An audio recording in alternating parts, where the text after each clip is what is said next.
Hello, hello, everyone, and welcome to Conversational Witchcraft with me, Dawn the Kitchen Witch. And today I have with me the very impressive David Shi. He is a shamanic worker and folk magic practitioner who primarily engages in traditional North Asian forms of shamanism. Raised in a household that incorporated both Southeast Siberian and North Chinese practices, David has dedicated his spare time to the study of the spiritual traditions of his ancestors of Greater Eurasia. David's practices are deeply rooted in spirit work, in which ancestral and land spirits are called to empower all workings. David, welcome to the show. Thank I'm you. ex- I'm Happy to be ex- here. I'm excited to have you for multiple reasons. One, I think we crossed paths at Witchfest USA We did, yes. virtually like 2 years ago, maybe Something like that. Yeah. because like when your Yeah. information came, I was like, I think I know him. And then I was like, oh, I do know him. And the other reason I'm really excited to have you on the show is because I have not had anyone on the show that does what you do. And I know very, very little about the type of crafts that you practice. And so I love interviewing people that I don't know anything about what they do because I get to learn so much. So I'm really excited to learn from you today. I'm also a little over caffeinated. So It's all apologies in good. advance. Apologies in advance. So tell us, David, give us your origin story, right?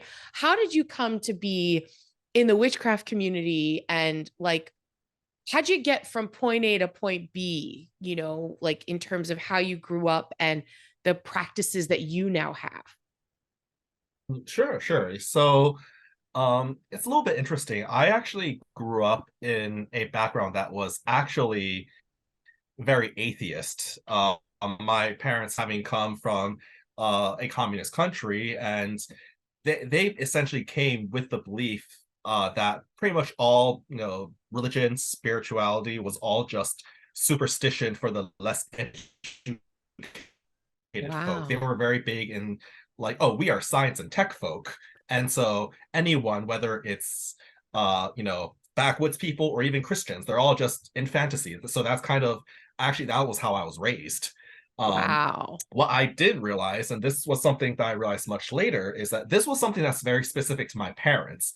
My relatives, on the other hand, do maintain spiritual practices, but they don't talk to my parents about it. So hence I got no exposure. Um, Wow.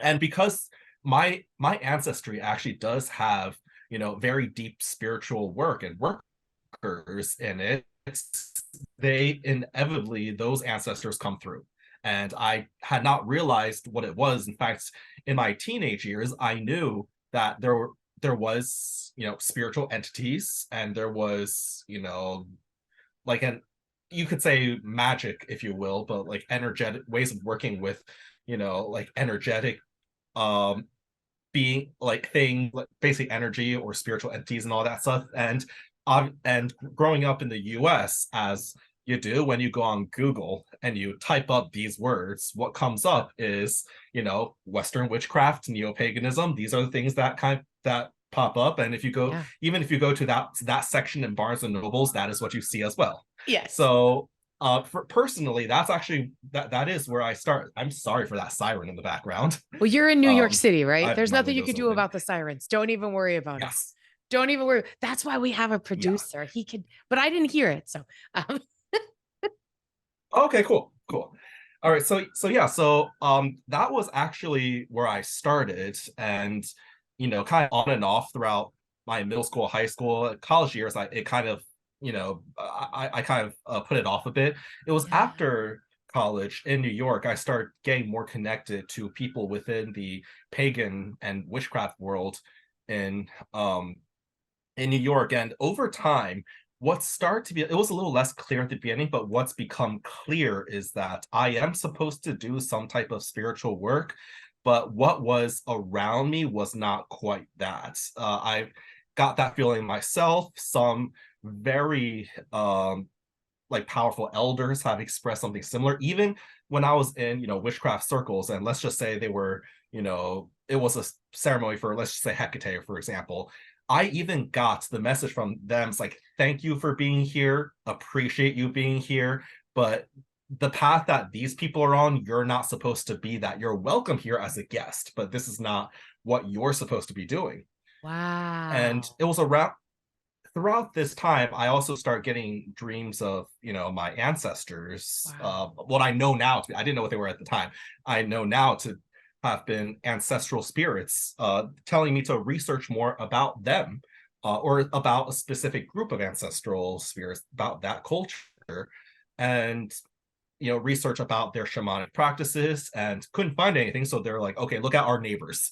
So when I look at the neighbors, that was basically Mongolian, Siberian, and to an extent Korean as well.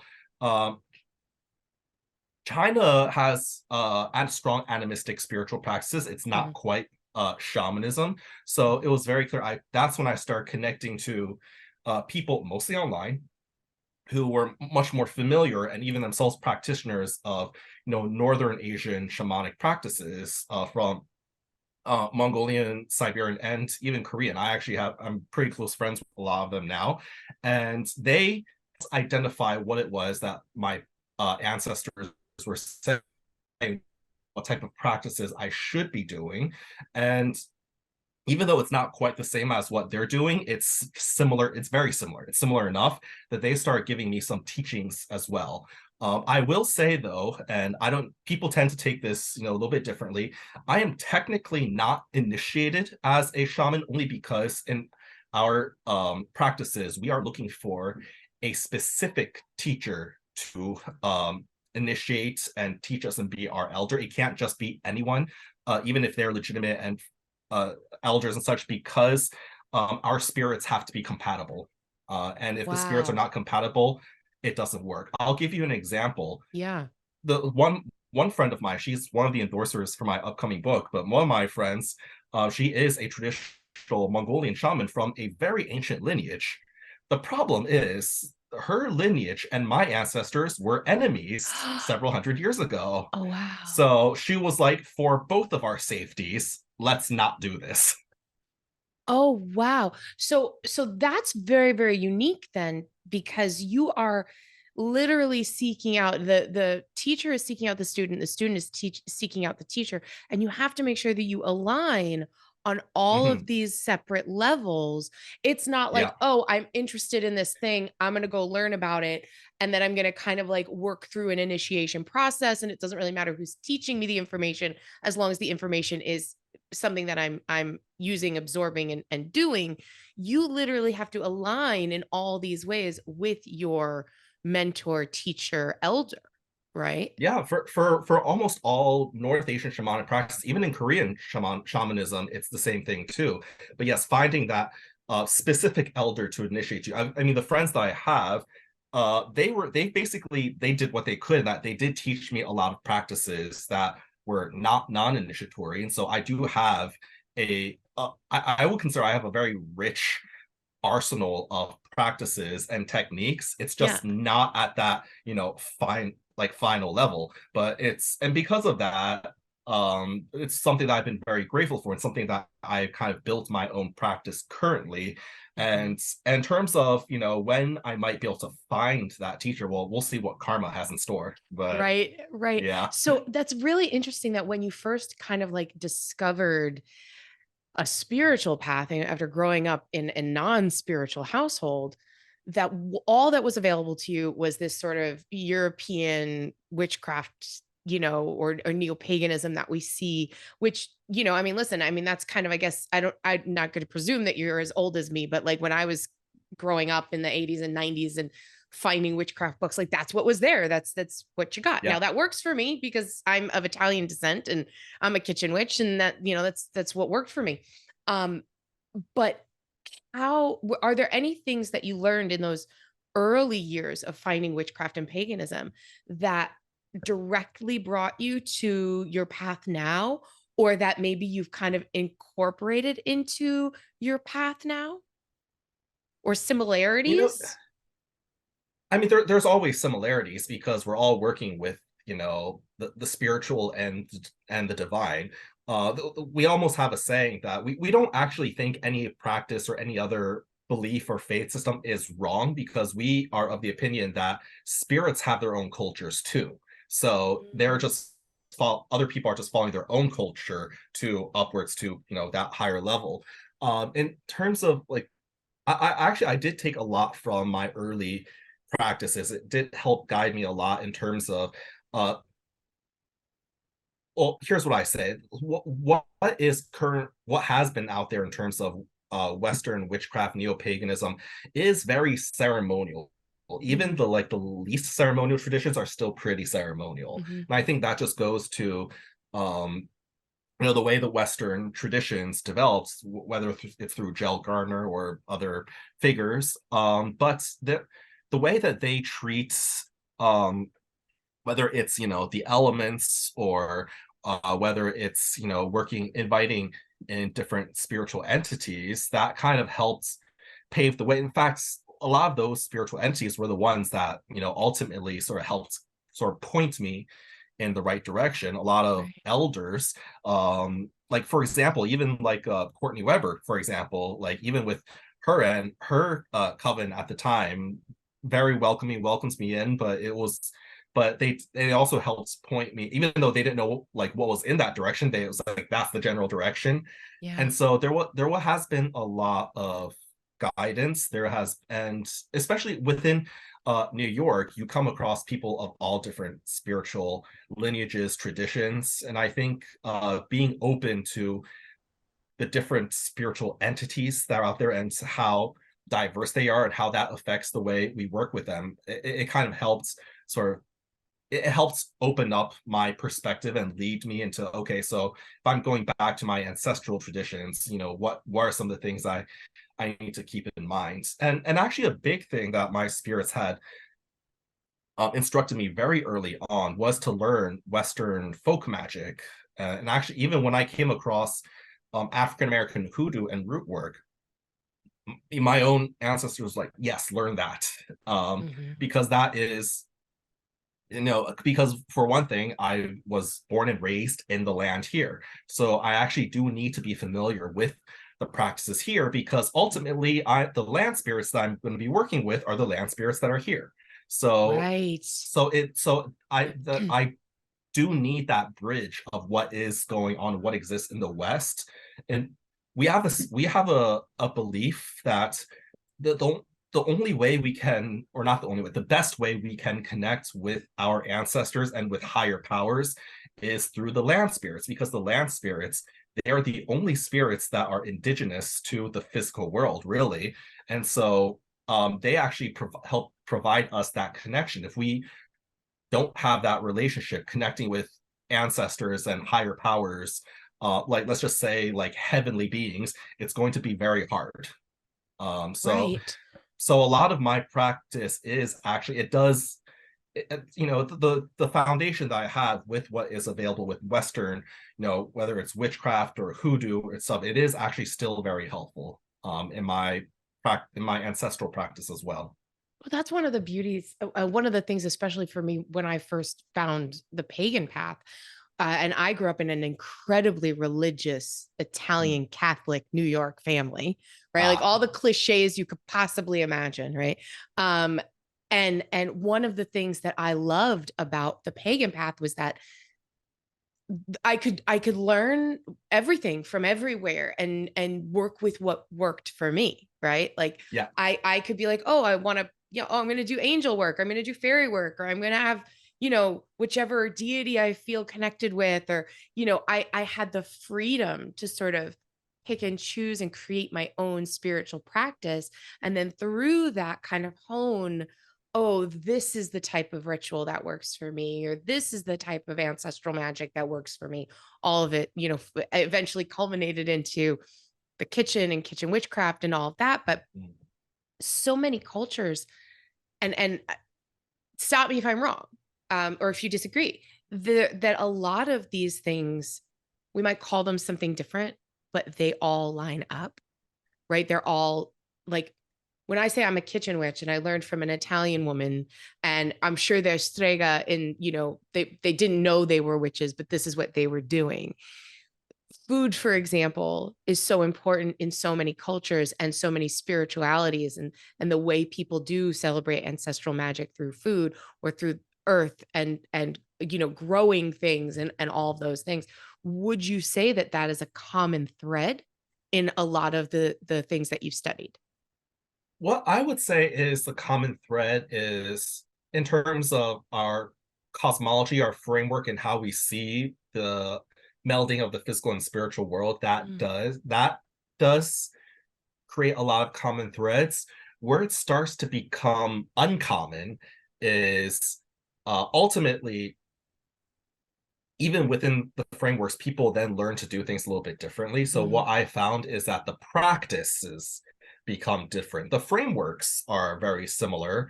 How we see the world is very similar, um, but in terms of what becomes practice and what becomes the ingredients and tools of the practice, that those start to become different. And I think that's kind of the weird line in terms of when I talk to people going like, oh, what is universal versus what is very cultural specific or regionally specific. Right. Um, like, because even let's just say with Italian, like Northern Italian and Southern Italian are very different. They use Totally different. very, yeah, totally different. Totally different. God forbid you're Exactly. Sicilian. You're not Italian, you're Sicilian. Like like completely, is it gravy or is it sauce? No one knows. Like it's just Right. Right. So I mean, whether it's through food and even spiritual practice, they start doing different things and they start to use different ingredients and tools to do different things. And I think in terms of when I'm talking to people, because I know these days, a lot of people are very wary about what is cultural appropriation or not. And I think one of the fine lines is differentiating what it can be considered universal versus what can be considered, individual, regional cultural traits. Even in terms of like our classification of spirits, what I find is that they do align, but not 100%, maybe like 80% Mhm, of the time. mhm. Um, like in North Asia, we have our own classification of different types of land spirits, different, classes, different, I guess, races, if you will. And and if I'm talking to someone from, the Western pagan world, where does the Fae fit in? That's Mm, kind of, there's like it fits, but not fully. Like it's almost like puzzle pieces that belong together, but they don't fit quite together. mhm, So mhm. I think that's where it is, and being able to differentiate between what is universal and what is that common thread between everything, and then where things then start to diverge. I think that is ultimately what creates for people not only just healthy boundaries, but healthy ways of delineating, defining, and structuring their practice. Yeah, absolutely. I want to go back to something you said, and I don't remember exactly how you phrased it, but you said, right, what's universal and then what's personal practice, because people are so worried about appropriation. Mhm. And we hear this a lot, especially now. And right, like could I, as an Italian American woman, come and, do ancestral magic with you? Is that something that's even, I could even be in that space, right? Could you, as an Asian American man, come and do, strega witchcraft with me? Is that even, I'd be like, yeah, come on over. But like, at what point, in your opinion, can you speak to that? Like that universal versus individual, and what do you consider that line? So at least in the practices that I come from, the line is very simple and it's actually safety. Because if things don't align and if things don't work well together, that Mhm. can have harmful consequences where people become unsafe. If Mhm. like there was a specific ancestral ceremony that my Mongolian shaman friend did, and I was specifically asked not to come for Wow. safety reasons because literally she went to her elder. She was like, this guy is, ethnically Manchurian. Is okay if we take him with us. And her elder said to her, do you like this guy, or do you want to kill him? Because if you want to kill him, then What? bring him along. Oh my God. Yeah. Wow. Well, because that disconnect in spirit could be so great that you could actually be in physical harm, in physical Yes. danger. Yeah, and I think Wow. that's something that I won't say all, but a good portion of, I think, Western practitioners and pagans don't quite understand that overlap of spiritual and physical, and something that doesn't work well, doesn't combine well on a spiritual level, can have physical consequences. Um, Right. so in terms of like us doing practice together, well, one thing I would check to see is whether or not our spirits are able to work well together, and what and also like would there be what will there be any consequences? If so, what are they? Right. Or is this going to be something that our spirits are, like pleasantly curious about, and it will bring us closer together? It really, I mean, coming from a shamanic practice, it is very spirit oriented, and we basically have to listen to what they say. Right. Even and To an extent, like if people really want to get really nitpicky about it, it even goes down to whether or not like our astrological information will work Wow. well with each other. Wow. Again, that's not something I ever would have thought of in terms of the pragmaticism of, do our spirits align for us to work together? Primarily my practice is solitary. I'm a kitchen witch, unless it is a public ritual, or I'm getting together with, people specifically to celebrate as the wheel turning celebration or something. So I don't generally think, oh, could this be physically harmful for someone or emotionally harmful for someone or myself? But I think that our guts know, our subconscious and our spirit know, because you'll be like, I don't want to do ritual with that person, or I'm having this, gathering for Beltane at my house, and maybe we're not going to do ritual because these particular folks are going to be there, and they won't get it. So like I feel like maybe we know that, that we don't align, but the actually putting that into view is not something I've ever thought about. Yeah, I mean, definitely that gut feeling, it's a big, warning sign. And Yeah. the way we do, if we get that gut feeling, we will immediately check. We'll do divination, we'll, check Yeah. out information, we'll confirm to make sure that the gut feeling is correct for sure. But pretty much with, I think, even not in just North Asia, but all Asian practices, this is how they differentiate between open practices and closed or initiatory practices. Because the open practices, we actually encourage everyone, no matter where you come from, to do them. They're open, and they're good. It's like vitamins; they're good for you. It's, like, Yes. and everyone should take them. But then we have closed practices where, like, this is where things will get risky, and only certain people should practice these. And even within like Tibetan Buddhism as well, they have like open practices where, everyone chants like certain, mantras, or do certain practices. It's great for everyone. But within Tibetan Buddhism, and this is something that actually freaks out my shaman friends as well, they have this practice where they physically move their soul up and down the body, and if you are not careful, you could commit suicide Oh my accidentally. God. Oh my Like, if God. yeah, That's insane. Right. in fact, Wow. there's actually, I mean, I don't know if this goes off topic, but there are instances where, when in the early days of the Chinese Communist Party, when they were imprisoning religious figures, they would literally have, like, in certain cells, like, lines of Tibetan monks like sitting in meditation, and one day the guard goes in and everyone is dead because they all decide to commit suicide together through a spiritual practice. If you look at their body autopsies, nothing is wrong. They just are no longer living. And Oh my goodness. but they all have a tiny, I mean, this goes into really detail. They all have a tiny little hole on the crown of their skull, Yeah. because the way they actually demonstrate proficiency in that practice is if they're able to get their soul to actually drill a tiny hole in their skull. This is what I'm saying. Like the what I'm learning from you is insane. Like I would never have known that at all. That is And again, like, these are things that we hear about in like fantasy and fiction. And the truth is, there are people that are this devout in their practices, this committed and this spiritual and this powerful. I mean, that is magic. I don't give a shit what you call. Do you know what I'm saying? Like Yeah. that is a heavy stuff. And you know what? You're right. Not everyone should practice these things. And it's not a matter of appropriation. It's a matter of, if you're not this person, like you there's no learning that you could do that is going to be able to align your spirit in this way if you don't have it within you already. Am I correct?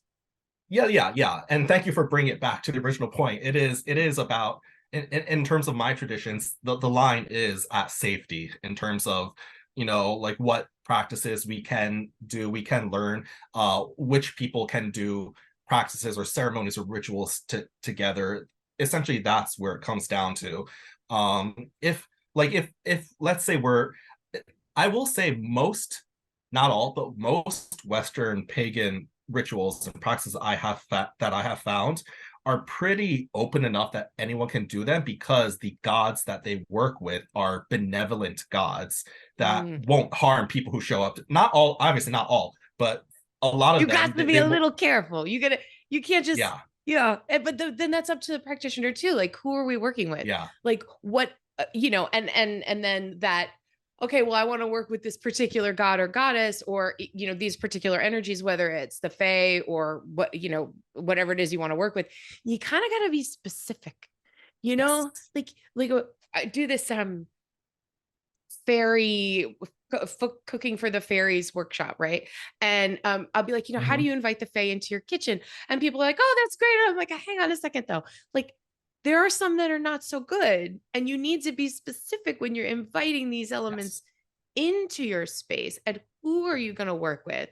And making sure that you're kind of like, again, drawing that line, making those good boundaries and saying, this is the type of energy that I'm inviting, and this is not the type of energy that I'm inviting, right? So Yeah. do you have those sort of delineations within your traditions as well? Like, we're going to work with this one, not that one.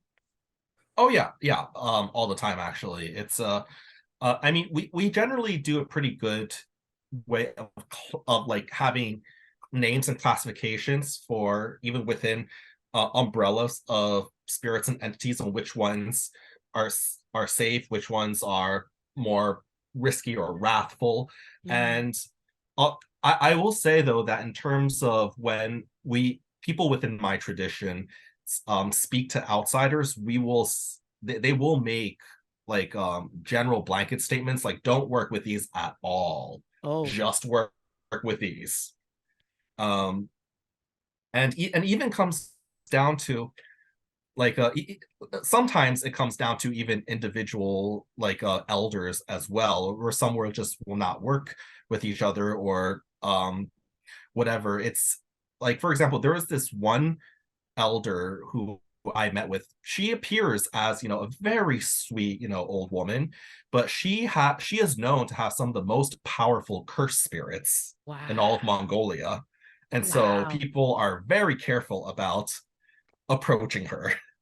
Um and and yeah, it's, in a way it comes down to which spirits are with which people in how we practice, but it also comes down to, if we're just working about inviting other spirits that are not already with us, which ones do we typically invite? And to be honest, and I think my intro kind of says it, to be safe, you work with your ancestral spirits and you work with local land spirits if you build a relationship with them.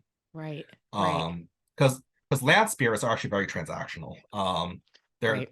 they're the most materialist of spirits. But they're So you material. work with them. They're no, that's Yes, tactile and real, and so very you basically dig your hands into the dirt. Yes, it's really there. You feel it. It's alive, yeah. right? And then we tell people, work with your ancestral spirits, because there is a lot less chance that your ancestors will want to harm you. And if there are ones that do, the way that we say it, they're probably not there anyways for you. So Mhm.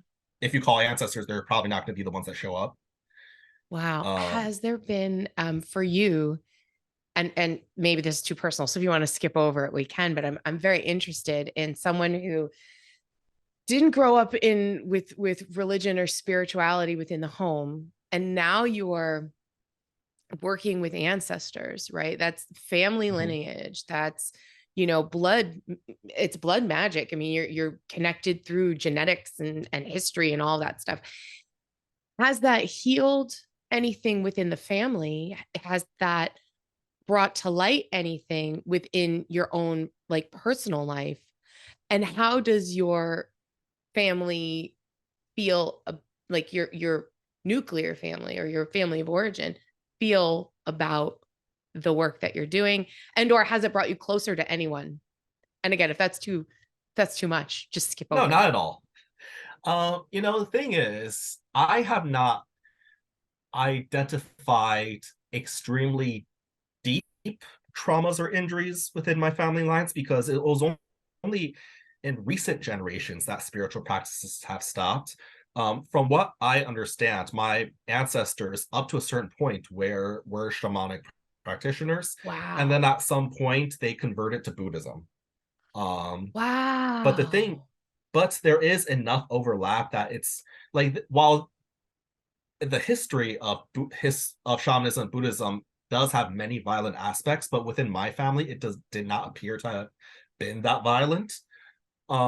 So in that sense, not really. But what I have come across is that it's been it's been enough generations of non-shamanic spiritual practice within my family that if I did not continue it, the line would actually break because the way that we see the way that we see sort of ancestral or work, interesting you brought up by blood, is that generally we consider our ancestors and even our descendants in order to have a traceable line to us is if they are within about 9 generations away, because any further than 9 generations the blood is different enough that it will be very hard. It's like spirits won't even be able to detect the connection. So I think for me it's been about 8 or 9 generations since there was a practicing shaman, which means that if it had went on any further, it would have the lineage would have just ended. Um, so that's what I have. Actually, this is what has been revealed to me by elder shamans, and so that's one thing that so that's really the only thing. And in terms of like nuclear family, it's interesting. My parents and my sister, they still think of this as superstition. I mean, my sister's a bit, I've discovered she's a bit more open-minded, but my parents still think it's superstition. But the way that it's when I tell them of like these topics, they just kind of they still just kind of laugh because they think it's like Oh, that's like nice. like Yeah. yeah, or like, oh, it's like uneducated, like country folk beliefs. Wow. But the fact that I'm studying it is they're starting to become like they've never been like negatively like against it. Mm. They've only been against it in the sense of they're like, what are you doing with your life? Right. Yeah. I think we all feel that a little bit, like what do you mean? Well, you went to college for this and now you're doing that. And I'm like, yeah, Yeah. I am. I know. I don't, yeah. Um, no, but that's very interesting because, you know, it's their lineage as well, right? It's their just, it's their ancestors, right? So like The it's kind of funny like thing you is, you leapfrogged over the parents. I had someone just really quick. I was interviewing the Nancy Hendrickson. I don't know if you know her. name sounds familiar. She does it, like her whole thing is ancestral magic. But the European, and she does pendulum work with maps so you could find your ancestors. She's amazing. And she said to me, because I was like, well, I don't even know, I don't know my ancestors. I don't know a family in Italy. I'm sure they're there, whatever. And she goes, you don't know them, but they know you. And I was like, whoa, shit. Okay. And it really made me kind of like step back a little bit and go, I have a lot of discourse in my family of origin between generations, estrangements and quite frankly, shitty people, in some of the areas of the family. And you kind of associate and go, well, that's my family. How can I work with ancestors? But those ancestors come to you, they come through, they find the spaces to pull you in, right? And Yeah. that's true for me as an Italian and you as an Asian man. Like, it doesn't matter, right? That ancestors are going to do that. Yeah. The funny thing I want to just mention real quick is that even though my parents do not, believe whatsoever, the really ironic thing is my mother is far more psychic than I am. She has amazing psychic. She thinks it's normal. Like she has prophetic dreams since she was a child, and What? she still nowadays she still just knows things. I'm like, you don't think this is strange? No, she's like, no, it's normal. Everyone probably has it. And I'm like, Oh, and you're like, nope, nope, just you, mom, just you. Does she get messages from your ancestors as well? from what I understand, unless she isn't telling me, not as often anymore. I think she did a lot more when she was a child because I think they wanted her to do the work that I'm doing now, and she didn't. Wow. Um, so I think a lot more then, and I think nowadays probably not as frequently. I think like my grandfather, her father, sometimes comes to her. Definitely right after he passed away, he did. Mhm. But she just kind of passed it off. She was like, oh, this is just psychology, all that stuff. You're like, no, it's legit. It's legit. Okay, we have to take a quick break. Sure. And when we come back, we're going to talk about your new book, which is very exciting. Mhm. So don't go anywhere. We'll be right back after we hear from our amazing sponsors with the incredible David Shi. Welcome back, everyone, to Conversational Witchcraft. We are talking about shamanism and ancestral magic with the incredible David Shi. David, this conversation is so enlightening. I am digging it so hard. I want to talk a little bit about your new book, Mhm. Spirit Voices, the Mysteries and Magic of North Asian Shamanism. So, first question is, first of all, I'm very excited about this because, like I said, I know nothing about North Asian shamanism. So, anytime I have the opportunity to learn something new and get a new perspective, I love it. But here's a question for you. What are some misconceptions about North Asian shamanism that you kind of want to debunk right out of the gate?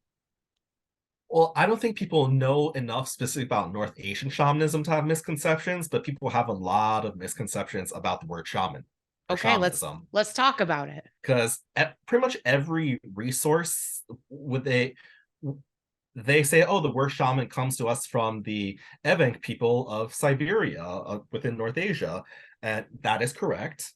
And but the thing is, been a lot of linguistic acrobatics in terms of people saying, oh, the roots of the word saman, the root of the word sa means to know. So someone must mean one who knows. And that Mhm. is just about the vaguest thing I've ever heard because I you can say that about anyone.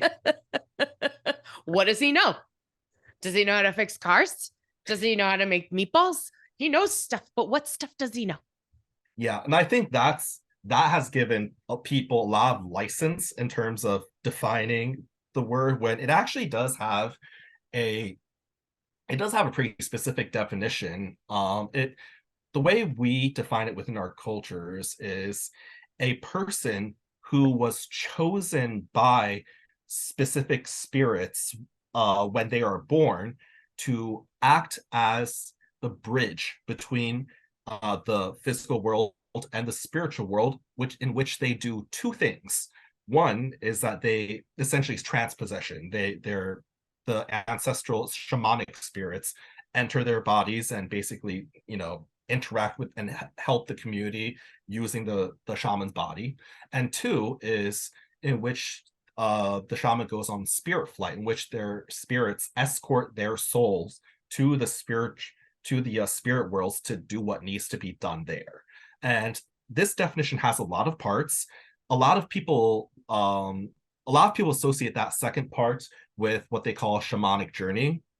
Mm-hmm. And I think that's where actually the shamanic journey practice might have come from.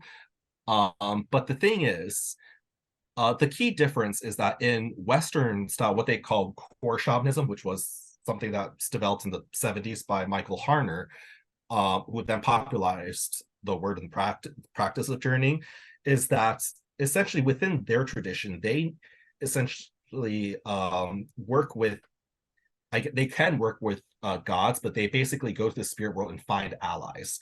Whereas the difference with shamans in traditional shamanism in North Asia is that they are born with spirits because those spirits chose them. So Wow. which means they don't have a choice, actually. This is Wow. something that they have to do, and this is something I've discovered for myself as well. It's not everyone can. It's impossible to study to become a shaman because you are born one. But if you are born one, you have to do it. You don't have a choice of not doing it. Uh, Wow. so that's kind of one of the biggest differences. And I think it's always weird when I come across people they just go like, oh, I'm a shaman. And Mm. and the first thing I ask them, well, what's your lineage? Because within our practice, your shamanic spirits are actually specific ancestors who themselves were shamans when they were living. So basically, a shaman, they have essentially two responsibilities. It's they when they're living, they are a shaman, and then after they pass away, they have to become a shamanic spirit for the next generation of shamans. So again, this Um, goes through bloodline of, my ancestor before me and before them and before them. And then I am born with these spirits surrounding me, and I have no choice but to follow this path. yes, because that is what has been done through that lineage. And part of the reason that this practice has even emerged is because within the North Asian cosmology, the gods that we have, they're not as involved in human affairs. So essentially, for in terms of divine spiritual work, the best you have are ancestors. So eventually a system was developed in which the ancestors had to take on greater responsibilities and become like God, like serve as gods. But obviously they cannot, in a limited capacity, not for everyone, but they basically work with their living counterpart who they selected as a shaman to essentially be that that source of spiritual need and guidance for the community. And so one of the things that I tend to come across, it's technically the people who practice core shamanism in the US, that was developed in the 1970s. Technically, those are shamanic concepts and practices. Um, and what the teachers in those traditions tend to say is that they tend to call themselves shamanic practitioners, which I appreciate that. Right. Um, but the thing is, it's how far removed from that do people start calling themselves shamans? And going back to the safety issue, if you go around telling like proclaiming that you are a shaman, you are going to you could potentially invite entities that you are not equipped to deal with. Mm, So it goes back to the mm. safety issue again. It's not even just a matter of respect, although it is a little bit It's definitely a matter disrespectful. of respect, but yes. And they don't have any idea. They're Be- just, wow. because the spirits that we have, they're with us almost constantly. So they're able to help us deal with the entities that do show up. And so that's kind of where, a funny thing is nowadays when I come across people who say they practice like Celtic shamanism or Norse shamanism or whatever fill in the blank shamanism, it really, what they're practicing is core shamanism, because what core shamanism does is that it creates a fill it in template. Like, this is the practice, you fill it in with your mythology or your Mm, cosmology. hmm. So I guarantee, and I know I will offend people saying this, but 99% of the materials you see out there about Celtic shamanism, Norse shamanism, Greek shamanism, it's basically core shamanism with that mythology laid into it. Now, if that works for them, great. But what I would really want these people to realize is that what they're doing is a reconstructed practice. They are not, it is not an ancient lineage, it is not an ancient practice. It is a new practice that they're putting in ancient themes into it. Mm-hmm. Right. And like you said, you can say you're doing shamanic workings, with this mythology or these gods or this land or whatever, your ancestors, but you are not a shaman. Right. Correct. Right. So you can say, oh, I'm doing this formula because this works for me with my lineage. And that's what this is. Cool. Great. Is that what's worked for you? Awesome.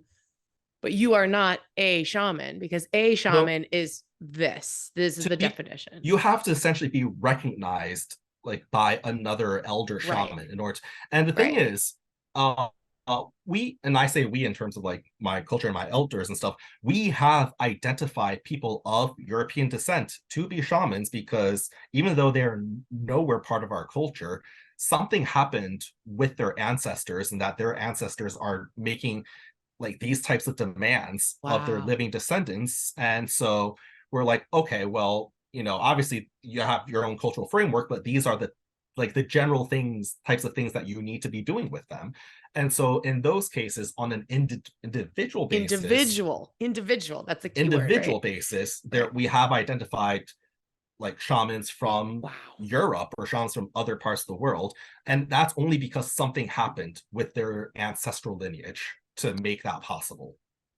Wow. That is, again, like kind of like mind blowing to even think that could be, and that, like you said, something happened. And so you're able to identify them in this way. That's just incredible. So in terms of the new book, the Spirit Voices book, what are you hoping that a reader will get out of this book? Right. So thank you for bringing me back on topic. It's my job. So basically, going back to the very beginning when I said like people, when they're reading materials, they're given that, okay, the word shaman is from North Asia and that's it. I basically like, well, what does that mean? So that's essentially what this book tries to in a way explain. The thing is, because shamanism and shamanic lineages do travel by blood and people mix with each other, almost all of North Asia have very similar shamanic practices. There are regional differences, but a lot of them share very similar foundations, very similar cosmologies. And what I do is, for the reader who knows nothing about the region, I explain sort of what this area is, a little bit of the history, who the people are, and then as people become more familiar, I then start to differentiate, well, who are the individual peoples practicing shamanism, how is it different per tradition. So I actually, the way that I describe this book is that it's comprehensive, but it's not so deep. Most materials are very deep and very narrow. So essentially I'm doing the opposite. I'm making it very broad and kind of surface, but broad. So I explore many, many different tribes of people across North Asia. It's broadly 3 umbrella groups of people, with basically Turkic peoples, Mongolic peoples, and Tungus peoples, which are the really far east Siberia. And I actually and really breaking it down, I explore 3 different Turkic groups that have not yet converted to Islam. They still primarily practice shamanism. Wow. 4 different Mongol tribes and 4 different Tungus tribes, kind of giving an introduction to like each of them, and then exploring, what is both unique within their own tribes' beliefs and their own practices, and then what is kind of similar between all of them. So again, it is a very broad book. I do cover some like a general cosmology that is shared, such as astrology and all that stuff. I the mapping of the three worlds, as we call it. I explore some of the physical tools that are used, um, as well as in the last chapter, because I have to make this useful for people somehow. The last chapter does provide a set of practices, open practices that people can incorporate on their own, and I had to get a lot of eyes on this work, especially my, shaman friends and, elders, to get their approval on what they believe is acceptable to be shared and what isn't. So they redlined a lot of things, going like, remove Yes. this section. Yes. Yes. And And that I was going to ask you that because it's so interesting. And I think so many people are going to be very interested to hear what you have to say and your perspective. I don't know if there's anything, and again, I've never really looked into for my own practice, North Asian shamanism or any type of shamanism, because that's just it's not my jam. It's not part of my practice. But I think there hasn't been anything that's been so specific. And, yeah.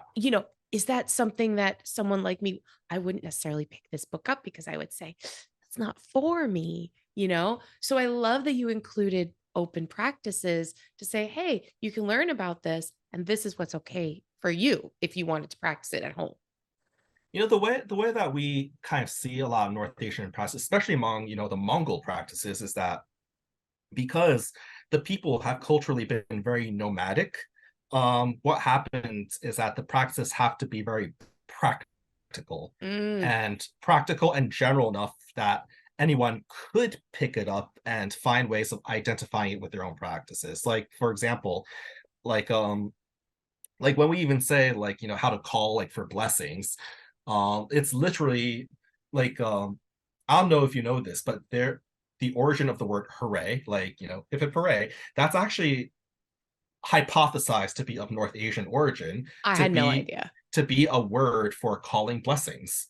And so actually people across the region, they literally hold their hands together and they move it clockwise, like hooray, hooray, hooray, like hooray, hooray, hooray. Like that's like a simple practice of just calling in blessings. Wow.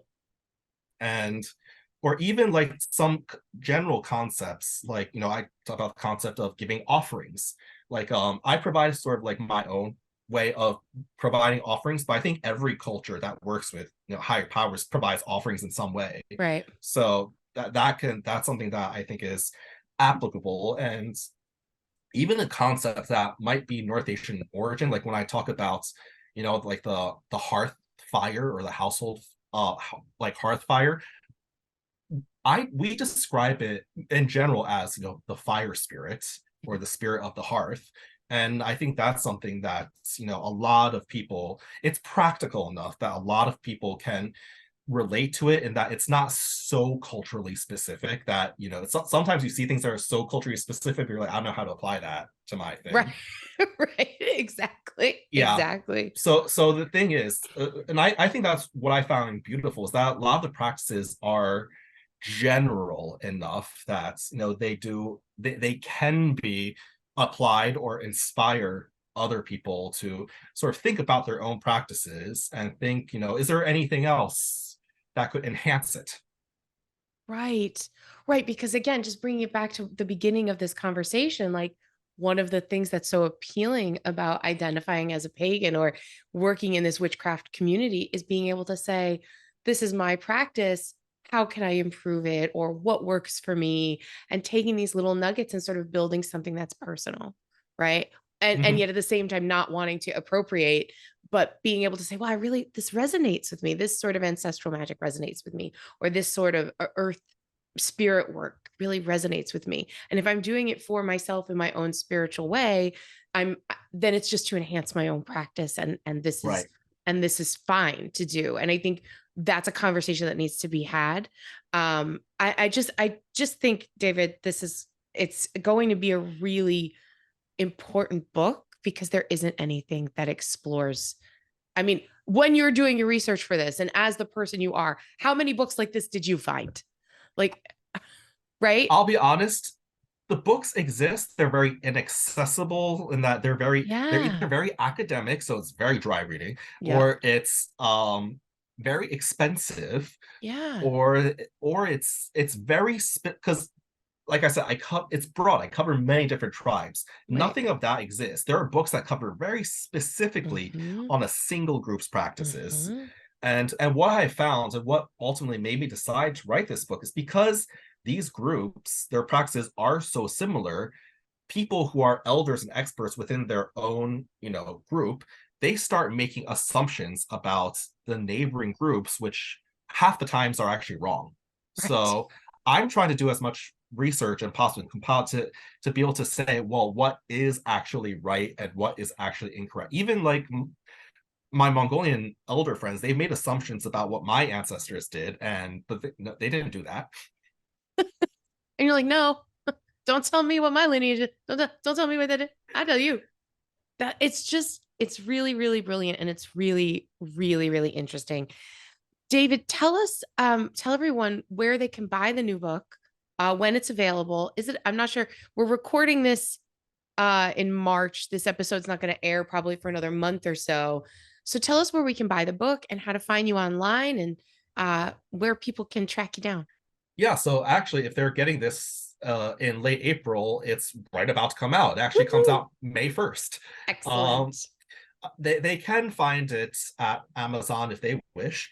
If they get into that pre-order time slot. But people can obviously they can find it at local bookstores. It's published through Wiser, and I think they're pretty well distributed across Mm-hmm. most bookstores.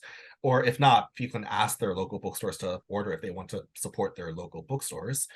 Um, so yeah, like one thing I appreciate about Wiser's distribution is that they are pretty widely distributed. Mm-hmm. So the books are generally not too hard to find. It is pricier than the average Wiser book because it's more dense. Actually, my book is actually more dense than most Wiser books. Excellent. So Wiser is really making an investment on this because Yeah. um, it's a little bit on the pricey side, about 27-28 dollars. Worth Um, every penny. It's a lot of information in there. yeah, true. And yeah, so it's um yeah, I hope people who read the book they find, something inspirational from it, even if it's not connected to their practice. I do aim the book at when I was writing the book, I had several groups of people in mind.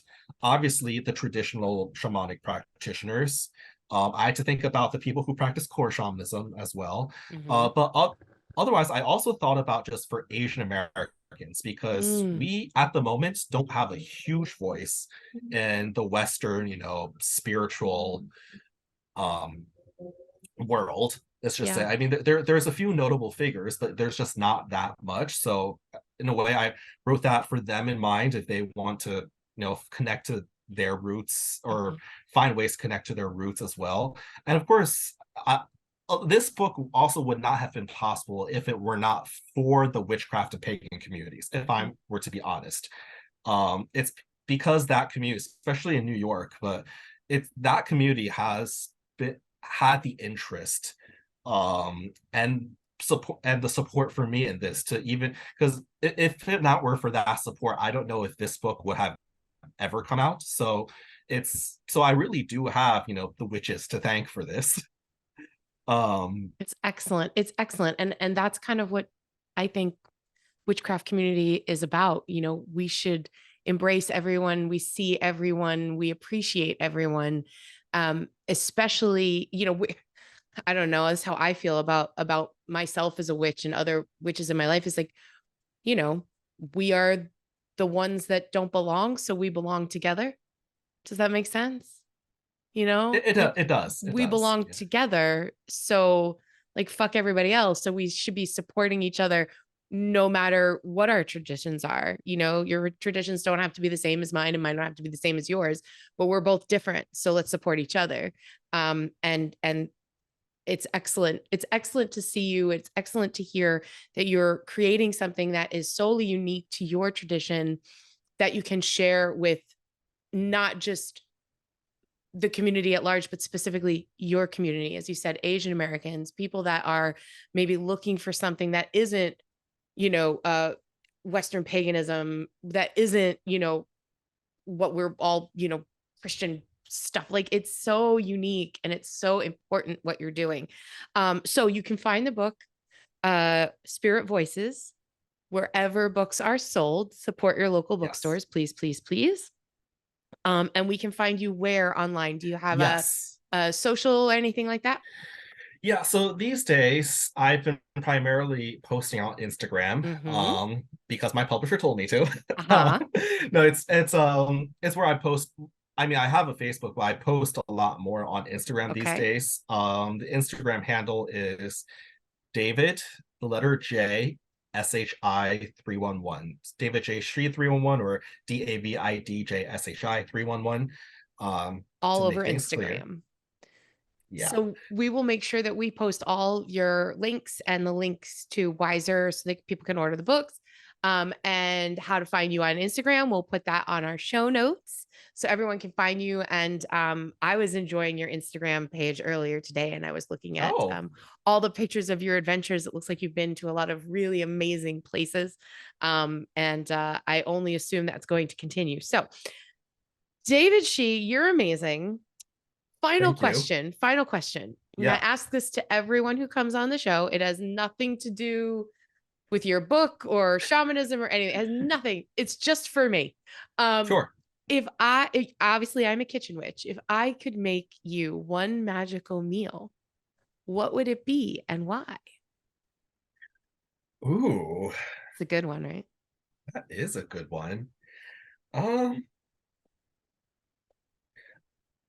I mean, I guess knowing that you are a kitchen witch, I want to say I mean, I don't know if this is just being too general or generic, but I would really like to try something from, you know, your lineage, like a herb packed Italian meal.